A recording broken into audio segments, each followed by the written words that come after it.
সপ্তম শতাব্দীতে ইসলামের আবির্ভাবের মাধ্যমে সমাজে আনা হয় আত্মিক ও সামাজিক শালীনতার বার্তা। যেমন আল্লাহ বলেছেন, হে নবী, তোমার স্ত্রীগণ, কন্যাগণ এবং মুমিন নারীদের বলো তারা যেন নিজেদের উপর চাদর ঝুলিয়ে নেয়। হিজাব তখন হয়ে উঠল এক ধরনের রক্ষা কবচ, নিরাপত্তা, ভিন্নতা এবং বিশ্বাসের এক অভিন্ন প্রতীক। রাসূল সাল্লাল্লাহু আলাইহি ওয়াসাল্লাম বলেছেন, লজ্জাশীলতা ঈমানের অংশ।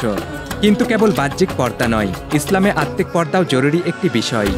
আল্লাহ তোমাদের চেহারা বা ধন সম্পদের দিকে নয়, বরং তোমাদের অন্তর ও কাজের দিকে দৃষ্টিপাত করেন। তবে স্থানীয় সংস্কৃতির সাথে মিশে এই হিজাবের রূপান্তর ঘটেছে কালে কালে। ইসলাম যখন ছড়িয়ে পড়ল পারস্য, বাইজেন্টাইন ও ভারতীয় উপমহাদেশে, হিজাব নিল ভিন্ন ভিন্ন রূপ, যেমন চাদর, বোরখা, ওড়না, নেকাব। শালীনতা তখন হয়ে উঠল এক ধরনের সমাজের মানদণ্ড, বিশেষ করে উচ্চবিত্ত নারীদের মাঝে। কিন্তু ঔপনিবেশিক যুগে এসে হিজাব এক ধরনের বাধার মুখে পড়ে।